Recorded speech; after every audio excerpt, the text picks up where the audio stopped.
Welcome back to the Daily Report and welcome to the Marketplace. Tonight we're talking about women and entrepreneurship. It's 2 days to International Women's Day. What exactly is happening on that front? Did you know that about 31.4% of the MSMEs, that is micro, small and medium enterprises across the country, are female-owned, while 48% are male-owned, and women own about 61% of the unlicensed SMEs. Those are micro and small and medium enterprises that are within the informal sector. We're just going to be delving into that with different, CEOs, different executive directors in different, sectors. We just want to touch up on that. I have three amazing ladies in studio tonight. We're just going to be joining into this conversation. Of course, Ms. Judy, I'll start with you. What is your take on women and MSMEs? Your organization, what is its take on women empowerment? Yeah, thank you for that question. So I come from the United Nations Global Compact, the Kenya chapter, and our mandate as an organization is to work with the private sector, both SMEs as well as large corporations, to do business responsibly. Right. And we do acknowledge the important role that women entrepreneurs play in this whole discourse around advancing sustainable development. And we are very keen to direct corporate actions to ensure that women entrepreneurs and basically SMEs as a whole are supported to really advance business and to advance development outcomes. I think it's important to appreciate that SMEs and women, majority of whom are found in this sector, contribute to almost 80% of the country's GDP. And so it's critical to look at some of those pressing challenges that stand in the way of them being able to realize their full potential. So at the Global Compact, we're working very hard to build the capacity of these entrepreneurs and looking to how we can unlock some of those barriers that are standing in the way of them scaling, as well as being able to live up to their full potential. Right, Judy, you've mentioned a very interesting aspect. Around 80% of the gross domestic product is run by women, and 33% of the gross domestic product comes from the agricultural sector. Dr. Rebi, this is your area of expertise when it comes to women and agricultural development. What is the interconnectedness? How are women doing in that particular sector? Thank you very much. I am coming from International Crops Research Institute for Semi-Arid Tropics, ICRISAT. Right. And as ICRISAT, our mandate is to transform agriculture in dryland agroecologies. And if you look at Kenya, we are actually talking about 86% of the land being arid and semi-arid. So we need to make agriculture profitable. And as you have said, that women are actually contributing to agriculture in a big way. In Africa, we are talking of the range between 40 to 80% of the food that is produced. It's done by women. And therefore, we have the responsibility of equipping the women with the right technologies. At ICRISAT, we are developing crop varieties that are more adaptable to these arid and semi-arid.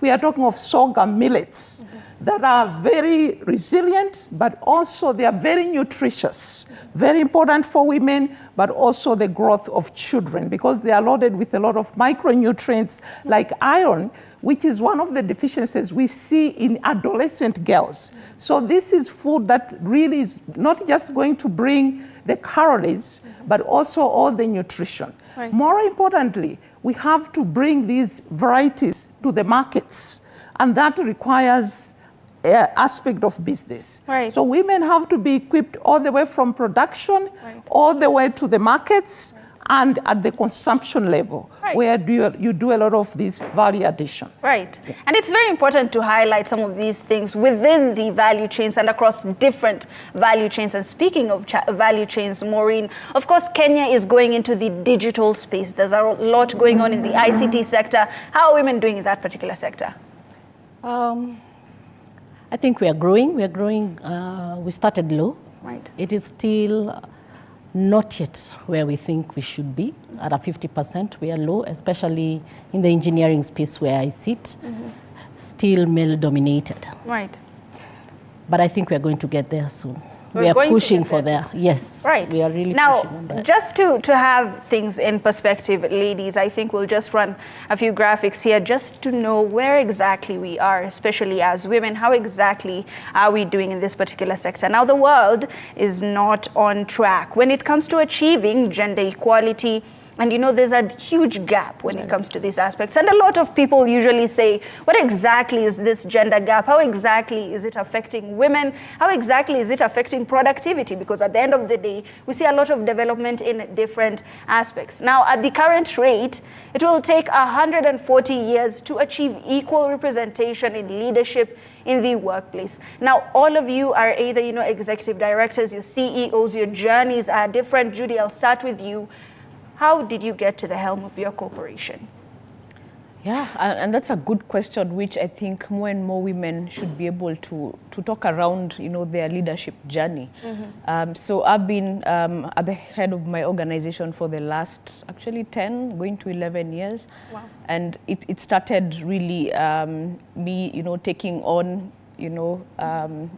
a very basic role in the organization, coming in as an intern, being able to really drive a lot of action and a lot of, the work that is needed, as we say it in Kenya, that right. KYM. Yes. So I was able to, be patient and grow through the ranks, and here I am today. Of course, it didn't take, it wasn't easy, let me say that, because it required a lot of dedication. Women have to prove themselves even more than men. And so sometimes you also have to believe in yourself, and you also have to invest in yourself to be able to actually, live up to the demands that society has for you. And so for me, it's still a journey, and I want to also, give it back in terms of also mentorship and being able to speak to other upcoming young leaders to also understand that they do have potential to lead. Right. And I mean, the statistics that you're flashing there are quite sobering. We'll probably not realize gender equality in our lifetime if we don't all take the necessary efforts and accelerate action to be able to turn this tide. So I think we still have a long way to go.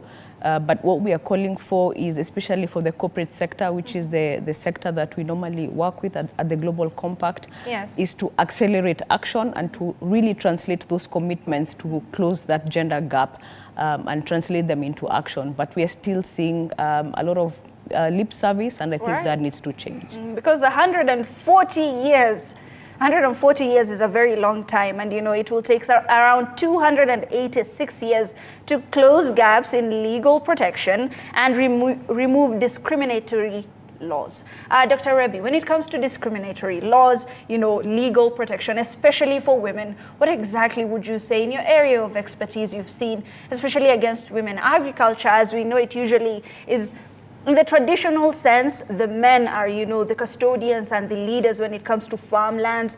Women do all the work, but they rarely ever get acknowledgement. What are your views on this? Yeah, as you have said, that really the statistics are sobering. And, I just want to, probably start with agreeing in terms of how do we get here?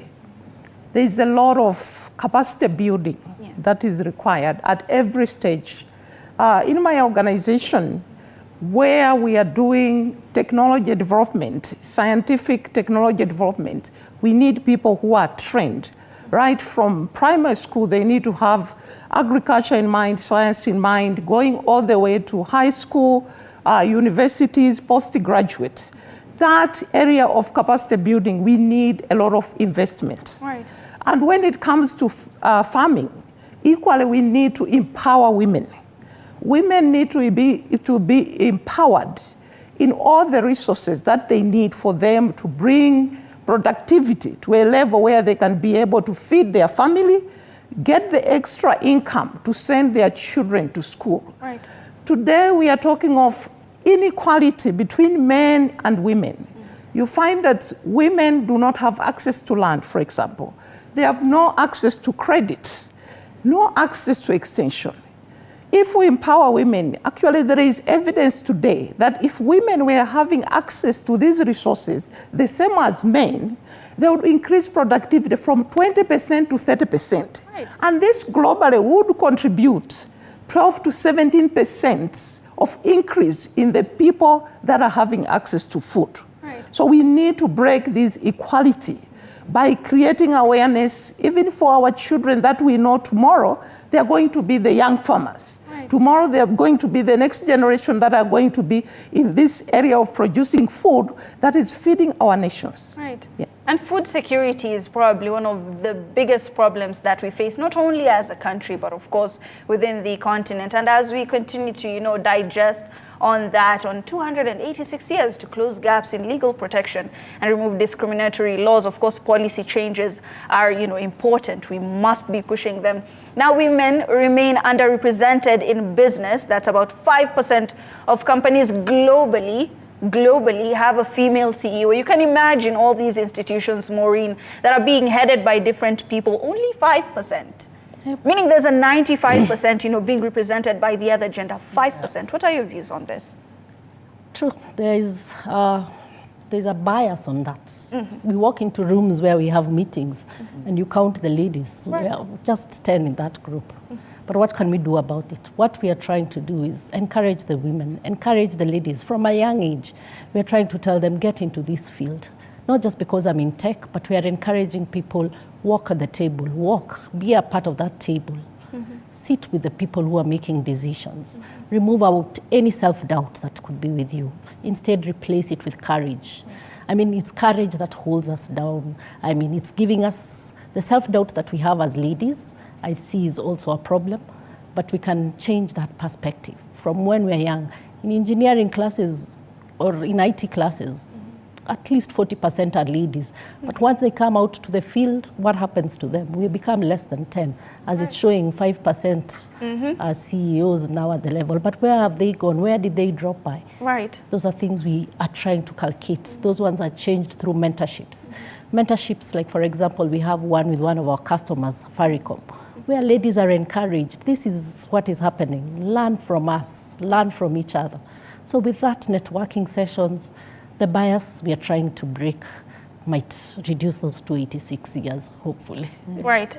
Now, of course, in every single, institutions, there is, the pyramid structure. The CEOs, women only represent around 5%, and we're seeing only 25% of senior management consists of women. And most of the time, when we get these releases from different companies, we usually notice that they do say that, around 50% of our employees are women, but we never really tackle women in management and, women in leadership roles. And if we continue, with our statistics, we see that, it would take, at the current rate of progress, around 267 years to close the economic gender gap. Judy, the economic gender gap, of course, means different women have different roles in different companies. The more money you have, I usually believe, the more freedom you have. Mm-hmm. Now, 286 years, that's about 3 centuries. What are your views on this? Yeah, again, it's a real problem that we are, trying to tackle with the private sector. And we do acknowledge that some of these gaps need us to be a bit more proactive and intentional, especially in translating those corporate commitments, because you'll hear quite a number of corporates, not just here in Kenya, but the world over, saying that they do stand for gender equality, they do stand for responsible business conduct. But when you interrogate a lot of those claims, there's not really much in terms of an action plan of how to actually close or address those, pressing issues or pain points, especially for women, that stand in the way, of helping them scale their ranks. So at the Global Compact, one of the things we have done is that we've invested heavily in developing particular programs to help companies and help them walk the talk in terms of, yes, you've committed, to, again, advance gender equality, but how can we actually help you even set targets? Because what we are saying, even in the lead up to the Sustainable Development Goals in the next 6 years, if we don't have that acceleration, if we don't have action at scale, it's unlikely that we will meet any of these goals. Right. And so we are very careful to hold companies accountable also, right, in terms of reporting, yes, helping them to also be honest with your stakeholders and tell us where the challenges are. But I think critically also is to examine, what are those critical barriers that are within the workplaces and within these businesses that prevent women, from scaling up. Right. We look at issues around also the gender pay gap. Women are still being paid, much less for equal value of work. Right. Why is that so? And so when we begin to interrogate our current systems and ways of operating as businesses, then you're able to at least have that consciousness that, hey, you actually need to do something about this. Right. And sometimes even, you work twice as hard for half the pay. Yeah. That's usually the statistics we run around with. Dr. Rebi, you've seen, this economic gap. It will take around 300 years. You have said that with women empowerment, we could increase agricultural, productivity. But when it comes to closing these gaps, what do you think some of the solutions should be? We urgently need to solve this gap that we are having. This is a real challenge. Because if women are not empowered, as I said, then when it comes to food security, for example, we'll never reach there. So we are looking at investing in our young people. I'm going to give an example that takes us home here in Kenya. ICRISAT, together with Africa Harvests in partnership with MasterCard Foundation, we have work where we are working with young women that are in the area of agricultural value chain. We are equipping them not just access to seeds, access to all the agricultural technologies markets, but also leadership.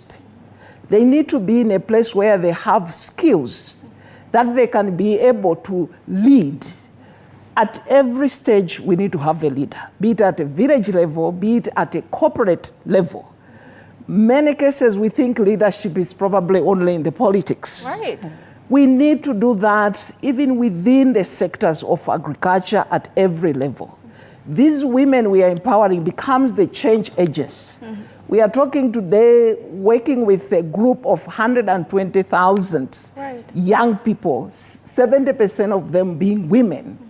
And because of empowering them with all these technologies, to date we have already seen 50 groups of enterprises that are in the value chain. Some of them are in seed business. Some of them are doing aggregation and having access to market.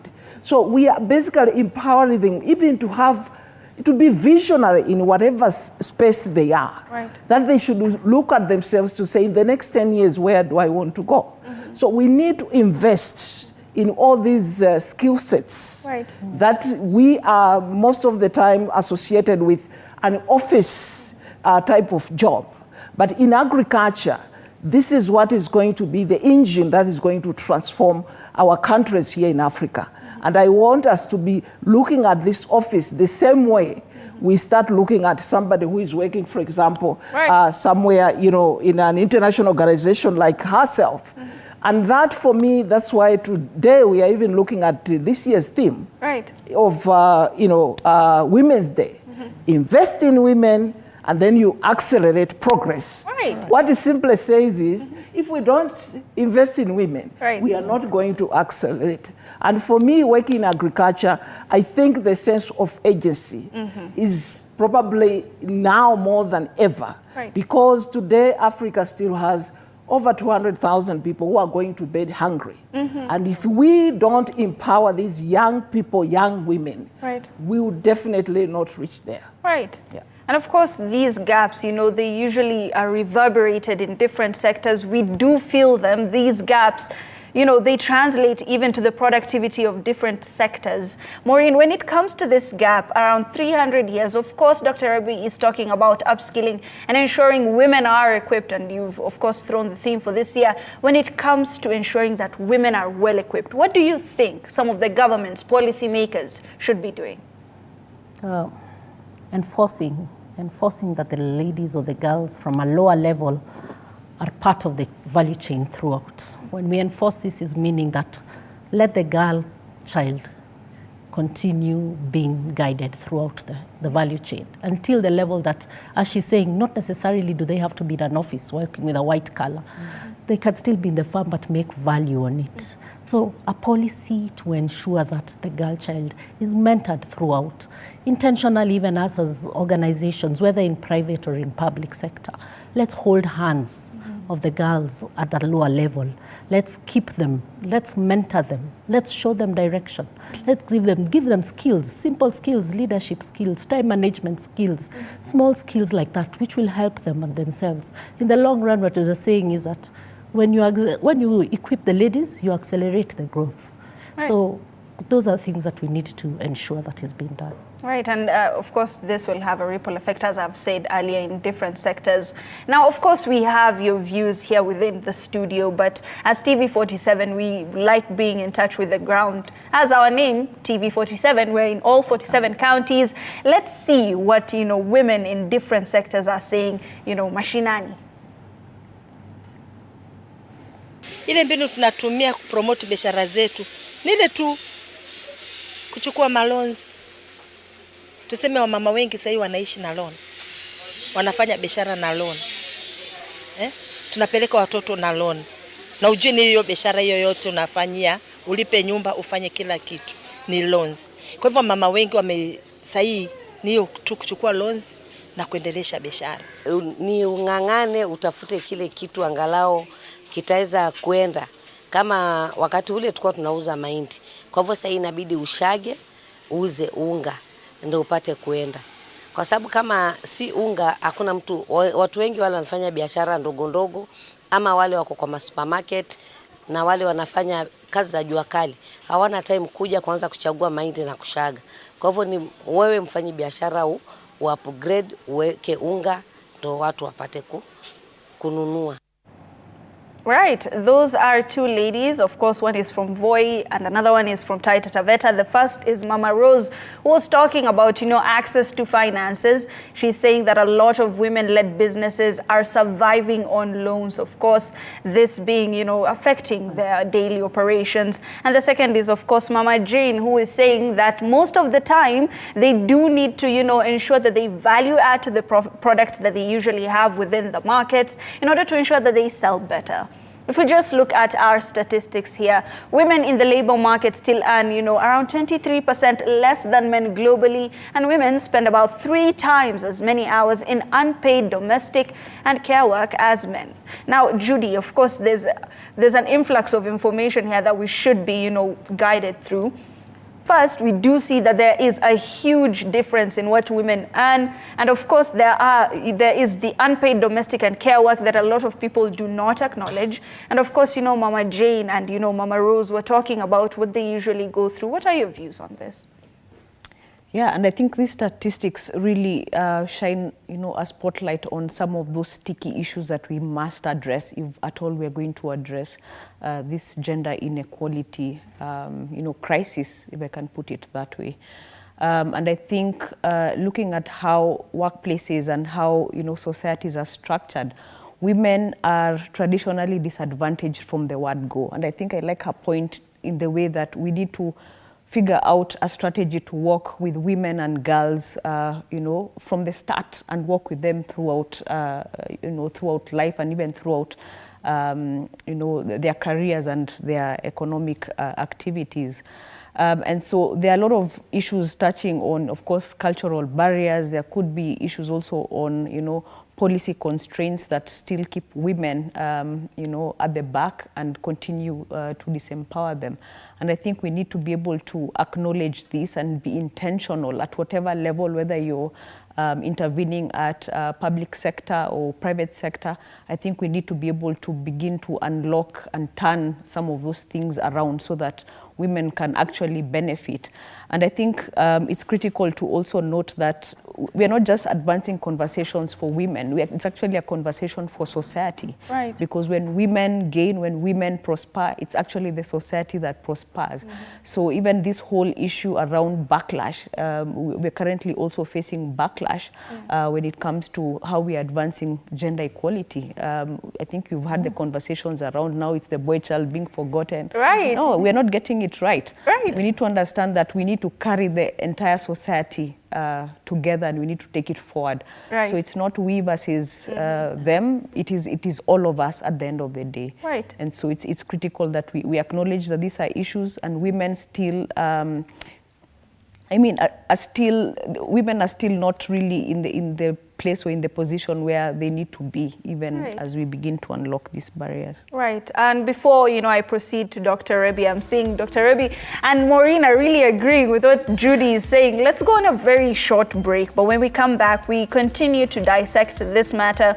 We, of course, are trying to unload some of the statistics. And, of course, what we've said are sticky issues. We go for a very short break. Don't touch that dial. We'll be right back.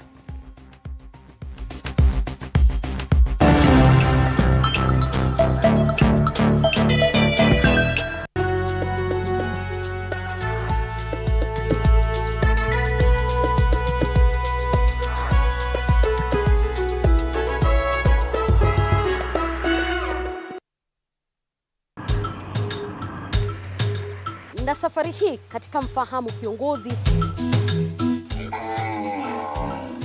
tutakuletea viongozi aina mbalimbali. Nikuwe na Nisani kama 10 na pia nikuwe menua minibus. Minibus nikoniwa. Kushinda unaangalia simu ya mzee. Soma Biblia ama ingia kwa washroom ujisugue mpaka nimetoa hivi.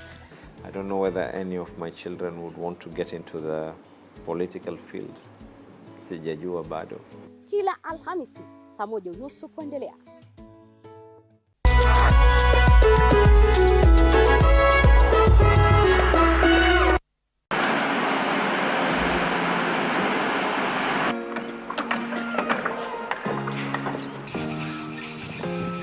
Join us on a journey through the concrete jungles and rising skylines, where every beam, every nail tells a story of progress and vision. In every aspect of life, you have to look at several dynamics. From groundbreaking, Nowadays with the tech, you can check on different websites or you check online and you can see some inspiration. So at least that one would be a direction already.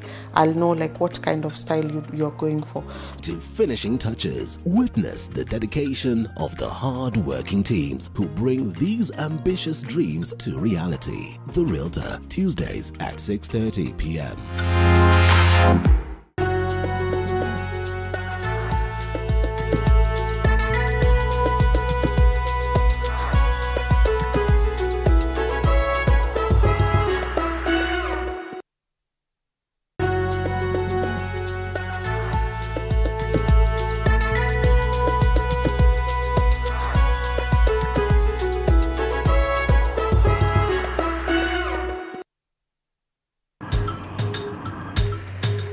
Na safari hii katika Mfahamu Kiongozi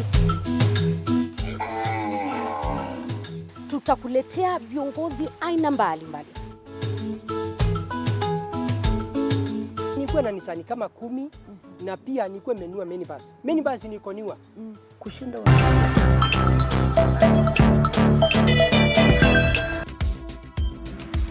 We are on the marketplace, and tonight we are talking about women in entrepreneurship, women in leadership. It's 2 days to, the International Women's Day. We're just trying to see how women are doing, in different aspects, different cadres of life, different social circles.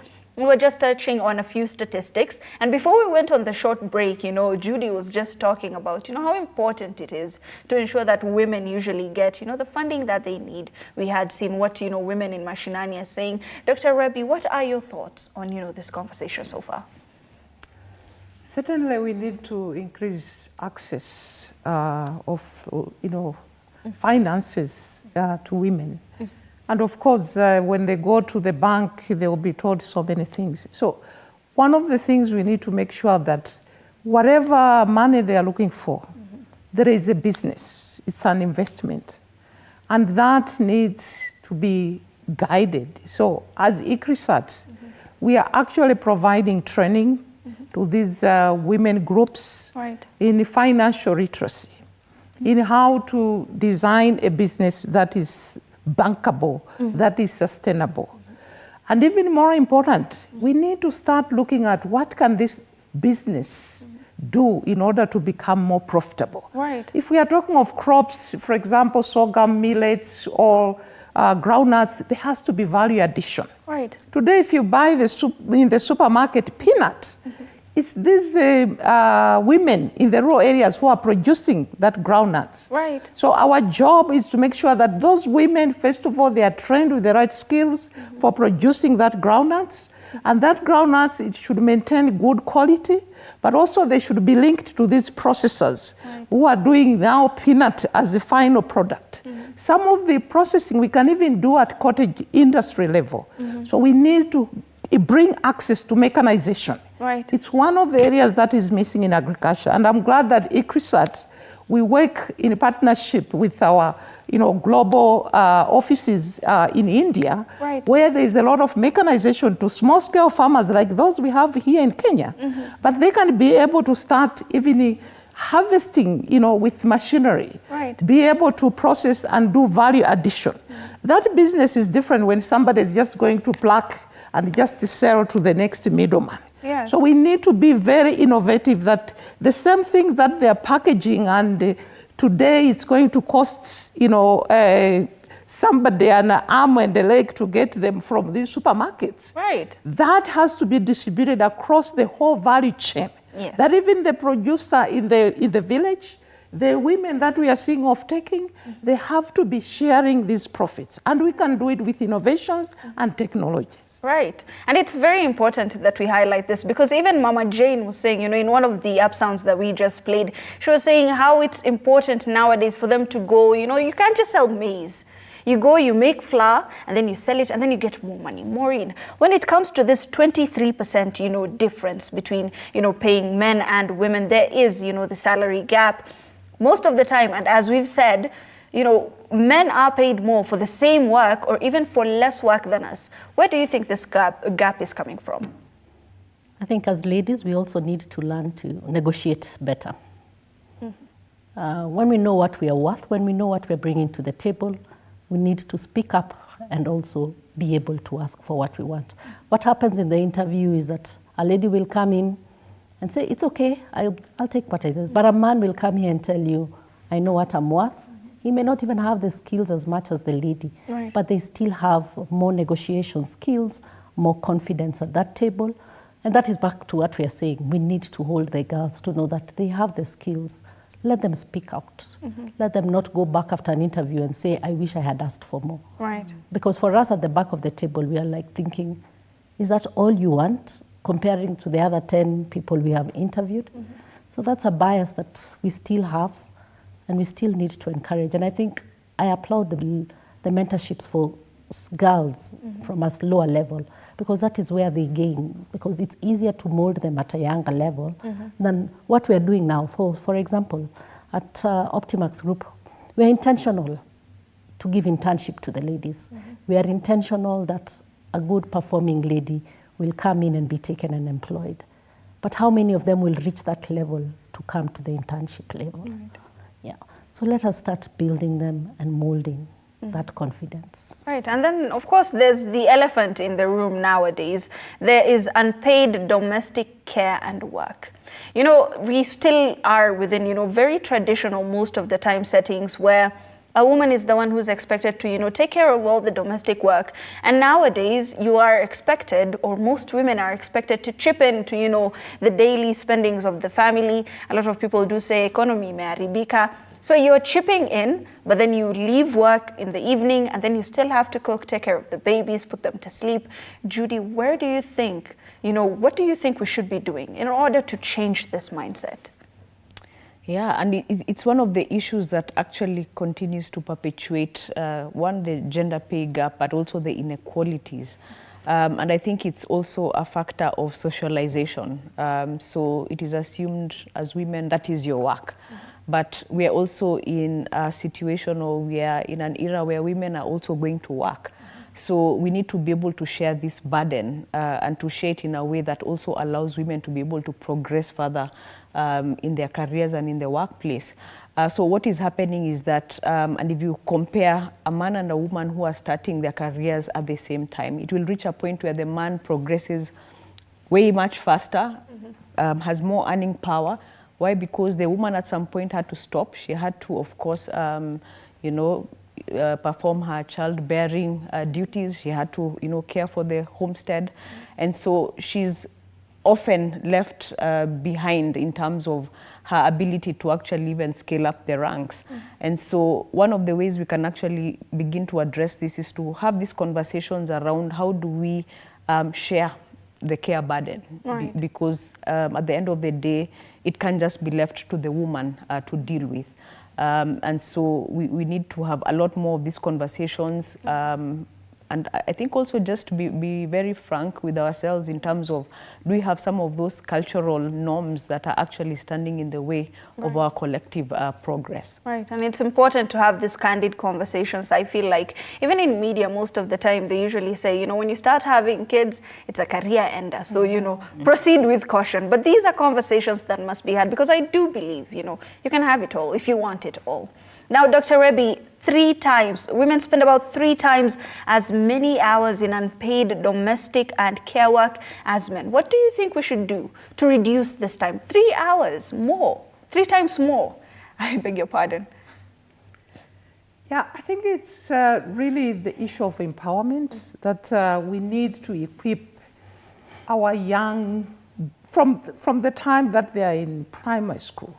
We need to start bringing this vision that they are equally as important as the boys. You know, it starts from there where the girl child is always to be the one to do all the household chores, and the young boy is running around playing football. We need to start from there. Give them, as we said, now it's not about a boy or a girl, but both they have to be equipped from that. And in our trainings, which is, you know, from primary school all the way to high school, we need to make sure that roles are equally shared. So being a caregiver, today you can go in the nursing field, you find that you have men who are actually in the nursing, but the same people cannot take care of somebody who is sick in their household. That is unacceptable. We need to be putting this as awareness creation. And those of us that have been lucky that we are in this position, our job is to mentor these young people. And by and large, we will start having a society that is knowledgeable because they have been trained, because they have been empowered. And as we said from Judy, that this is where you see that somebody knows I'm worthy this much. They should not be told that this is what we are going to give you and settle for less. Yes. And settling for less, I think, is a term that does not go very well with me. Maureen, of course, Dr. Rebi is talking about ensuring that even when, you know, kids are young, a lot of the times it's, you know, the girls should learn how to cook. The girls, you know, go with mommy, go learn how to cook, go learn how to take care of the house. And then the boys usually go out with their fathers. How do we change this perspective? It starts now from the parenting, from the parenting level. As she's saying, is let the kitchen be open for all. Let the young boy go and cook in the kitchen. Let him clean the carpet. And then that mindset comes that we are all equal. That some jobs are not reserved for ladies and some are not reserved for men. And I think because many jobs, for example, engineering, where I am, most of the people who climb the towers are gents. We never get the ladies, even when we offer the training, even internally, and tell the ladies who is willing to do the work at height training, they don't come up. So because of the preserve that maybe that's a man's job, and they hold back into it. So when we start at a lower level where they know that it's your duty today that you can cook, tomorrow it will be your sister, it is you to clean up after this, then maybe we'll get there. And it's very important that, you know, this is national and international television. So I'm glad the parents get to hear this. Most of the time, you know, when you're teaching your children different life skills, ensure that there's a balance, you know, be equal. If your girls, you know, they deserve, you know, the same type of support and growth that your boys do. Now let's, you know, see what's happening on the ground. Let's hear from people at home. Mashinani. Kama Farida Voi, mimi niko na biashara, niko na duka, nauza manguo, nauza vibeti, nauza viatu, lakini unakuta kutoka Disemba pengine umeenda Nairobi kuchukua mali mara moja na iko kwa duka zimekwama. Lakini sasa ukiniangalia kama nyuma yangu, nimejitahidi, nimeweka kama hii juice, angalau mtu akipita ananunua, napata hiyo shilingi 15, naenda kununua mboga na chakula, kwa sababu biashara imedidimia. Na si ukiangalia kila mtu biashara imerudi chini. Kama kweli tunang'ang'ana, maisha ni magumu, hatuna amani. Yani unang'ang'ana hata sijui ufanye nini. Lakini tunashukuru Mungu kwa sababu kwa wakati huu mvua ilinyesha tukapata chakula kidogo. Hiyo tunashukuru Mungu. Lakini kulingana na maisha ni magumu. Right, we have Mama Farida from Voi, of course, saying how it's important, in as much as she has a business, she has learned to diversify how she earns her money. She has to find, you know, new and innovative ways to sell whatever products she has. She realizes that, you know, selling bags and shoes doesn't sell as much as drinks. People do get thirsty. And of course, we have Mama Margaret, who is saying that times are different, things are a bit hard. Especially knowing that if you're a woman, you know, you have to take care of your family, you have to sustain your livelihood, so things can be a bit tricky. Judy, what are your sentiments on this? Yeah, I mean, for me, I think it's just always an appreciation of how women are resilient, even in the face of crisis and in the face of hardship. And I think we have a duty as governments, as societies, as private sector, to also acknowledge that when there are economic hardships or, you know, certain distresses, we have certain marginalized groups who tend to feel them harder. One, because they are, of course, required to play a much bigger role in society. So women, of course, are still looked up in the family setup.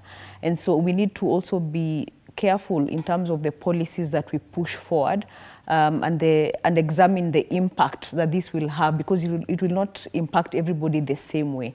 So we need those protections and safety nets, especially for the most marginalized, and women tend to be in that group. Right, so there should be some sensitivity when it comes to policy formation, and of course ensuring that women are also prioritized, because, you know, this is a group that usually feels the hit harder than a lot of people. Dr. Rabi, what are your thoughts on this? Well, I'm glad she mentioned we need to diversify. So within the space of agriculture, we have been just focusing on the same crops, staples. You know, we have maize, we have rice, we have, you know, potatoes. Let's diversify. That's why ICRISAT is promoting crops like sorghum, millets. If one crop fails, you can actually, you know, rely on another crop. We need to make agriculture attractive for even young women, digital agriculture. Today, we are not just talking of a woman in the field with a djembe, but even on the, you know, just a mobile phone, somebody can do agriculture transaction, which becomes even an entrepreneurship. When it comes to mechanization, these are services that our young women can actually provide to the actors in the value chain, to the producers, the aggregators. So the diversification should really be done at every level. The way we have been doing agriculture 20 years ago should not be the same, because even the climate change today, things have changed. We don't have the same luxury of just sticking to one crop. Bring a number of crops, bring different technologies. That is going to help us to make agriculture attractive, but even more importantly, profitable for our young people, but also the women that are doing most of the agricultural production. Right, and Maureen, as you give us your thoughts on, you know, what these different ladies from Voi and, you know, Tana River are even talking about, maybe we could just look at our statistics and, you know, women representation in parliament and, of course, leadership positions in the last year, as at 2022, was at 30.9% for nations applying quotas and 21.2% for countries not applying quotas. Now, of course, Kenya does have the 2/3 gender rule, and representation is very important, because if someone who is like you and who goes through whatever you go through is representing you, they could better place policies and implement policies that would be to your favor. What are your views on this? I agree on that, with the representation of the gender, because they know where the shoe is hurting. So even as they pass the policies, the expectation for us is that as they are there, they are speaking on behalf of us. They are speaking on behalf of the people who have not had the chance to voice their concerns. Right. So it was a positive in Kenya, it was positive, but globally you'll still see the numbers are still wanting. How many number of presidents are there in the countries? I think very few female presidents exist. So globally, we still have to work on that. We still have to work on that. And of course, different countries. There are those who have, their quotas. They're saying this percentage should be women, this percentage should be occupied by women. And there's some countries that don't. And of course, those percentages do differ. But the world is not on track to achieve gender equality by 2030, which is only 7 years away. And a mere 15.4% of Goal 5 indicators with data are on track. Now, 61.5% are at a moderate distance, and 23.1% are far or very far off track from 2030 targets. And of course, this is from the United Nations Gender Equality and Women's Empowerment. Now, 23.1% is, I think, what we should be concentrating on the most, because they're far off or very far off from track on hitting 2030 targets. Judy, what are your thoughts on this? Yeah, and the very many shocks and crises that we faced, whether it's COVID, the ongoing, war in Ukraine, all these have actually contributed to even, setting women back in terms of gender equality.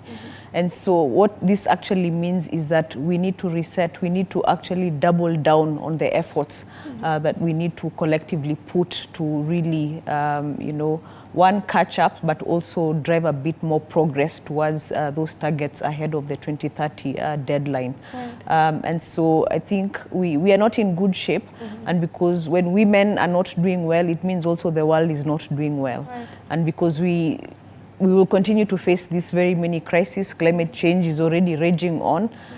It just means that we have to be very innovative in how we begin to address a lot of these issues, because they're not going to go anywhere. In any case, more and more challenges will continue to arise. So we have to work with women and to see how to safeguard them in the face of all these things. Right. Dr. Rebi, Judy has mentioned something very important. She has said that, we do have global catastrophes that usually hits us really hard, and the development is, once again, you need to restart. People go, especially I remember when it came to the lockdowns that happened, it really set us back when COVID hit. What do you think we should do to avoid such mishaps? Well, I think the COVID, in so many ways, it was a wake-up call that we have built systems that are not resilient. And for me, that's where we need to be focusing. And going to my area of agriculture is where we have to be looking at the type of technologies that we have. That can these technologies work, for example, in terms of the lockdown? So I mentioned the area of digital agriculture, that during the lockdowns, we were able to send some of the messages around guiding farmers on good agronomic practices, giving them climate information on what varieties they need to choose, giving them information on nutrition. Right. That is something that we need to harness within these agricultural systems. Then other thing that we need to do is where we are even looking at this from the policy that we have today. Can these policies sustain even the new technologies that we are actually, developing? Right. So in the area of science, where we are actually, putting a lot of effort in developing new crop varieties, new, improved water management, soil management, we need to have a lot of capacity. And that capacity, governments, they need to be very deliberate to say we are investing in women in science, young people in science. And finally, we need to have a place where we have networks. Today, we probably have more networks that are probably just groups on the, WhatsApp, and it's all about the, maybe Harambes, which is okay. Right. But can we do that for women who are doing science in Kenya, for example? Right. And how can we grow this network to East Africa, to Africa? And that platform becomes a place where they exchange a lot of knowledge, a lot of innovations, and even globally. So we need to be very innovative, build systems that we know that they can be able to withstand even when we have challenges such as the pandemic, and yes, she has mentioned something about the Ukraine crisis, which actually crippled even our food consumption in Africa, because we were waiting for wheat coming from Ukraine. Right. We are waiting fertilizers to come from Ukraine. But Africa can produce its own fertilizer. We can bring our own technologies where we can even blend the flour that we have, the millets, to actually make bread. Right. Yes. Which is very important, and I'm glad you mentioned that our systems structures are very weak. We can't take the hit. When something happens that is unprecedented, we have to go back, restructure, see how that is working out. Dr. Rabi has mentioned, how important it is to accept digitization, technology, to enhance our outreach, especially to women. What are your thoughts on this, Maureen? I agree with Dr. Rabi. And the pandemic taught us that we can still work from home. We can still work from across the globe. Even in the village, in the arid areas where ICRAT works from, we can still work from that area. So technology is a key in driving the economic forces. Just as a curveball, when we were talking about what else can we do to bridge those gender gaps, just thinking that part of the corporate organizations, whether private or public, should be able to now encourage more leaders as women. Right. Let's do more promotions to the leaders. One thing we have as female, an advantage we have, is that we lead with empathy. Right. We lead with a natural, nurturing nature, which definitely is that the young girls will see role models. They'll see mentors in the leaders that they are. So it will help in bridging that gap. Right. So if given a chance, if in a position of making decisions, let's give ladies, girls, a chance to lead. Right. I think it will make a change. Right. I think it's very important to lead with empathy. I'm so glad you brought that up, because usually I think for most of us, when something happens, the first person you want to scramble to is your mother, because you're like, where's my mother? What is happening here? Right. As we start to conclude this particular conversation, I think we have, 2 minutes or a minute or so, my director tells me. As we conclude this, conversation, Judy, what are your final sentiments? Yeah, that we don't have time. We can't wait for these very many years we are seeing on the screen to really close this gender gap. And so what does that call for us to do? I think it requires us as individuals and as sectors and as partners in this space to really think, what are some of those game changers that can actually help us leapfrog? Right. And so for the private sector, we have provided a framework for companies to take action. We have a framework that we are calling the Women's Empowerment Principles that allows any company that is interested in advancing gender equality in the marketplace, in the workplace, as well as in the community, they know where to take action and how to take action. So ours is just a call to action, a rallying call to the private sector that this is their time. They can actually do more to help us change this narrative. All right, two very important things: where to take action and how to take action. I think that's very important to note. Dr. Rabi, your final sentiments? We need to invest in women from young girls. We need to give them access to knowledge, empower them with life skills. Those in agriculture, we need to provide them with the right technologies. We need to train them on all the elements that they're involved at every level of the agricultural value chain.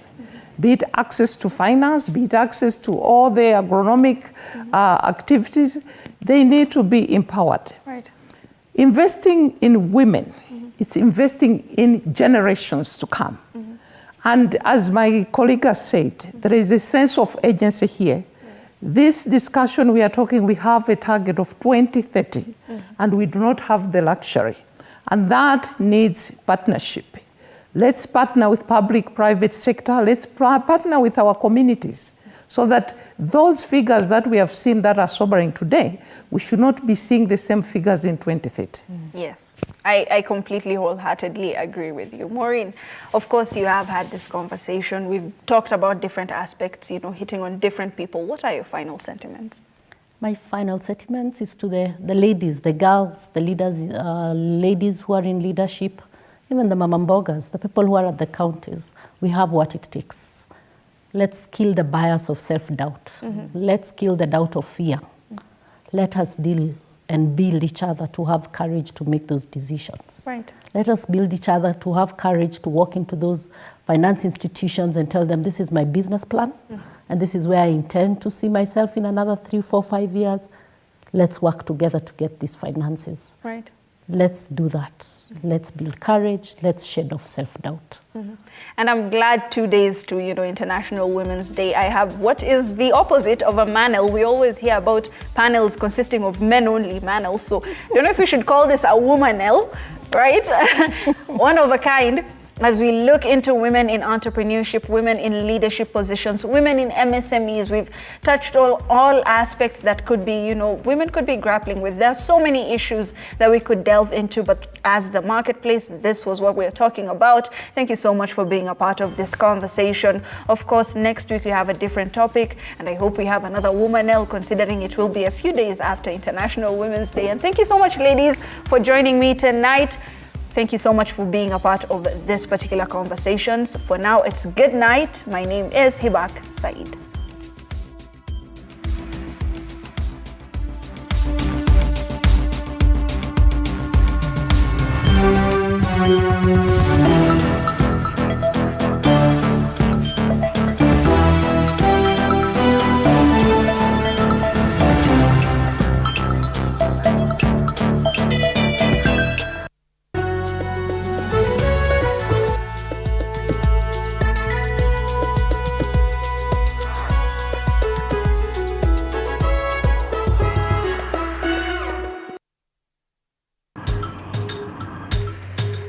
Na safari hii katika Mfahamu Kiongozi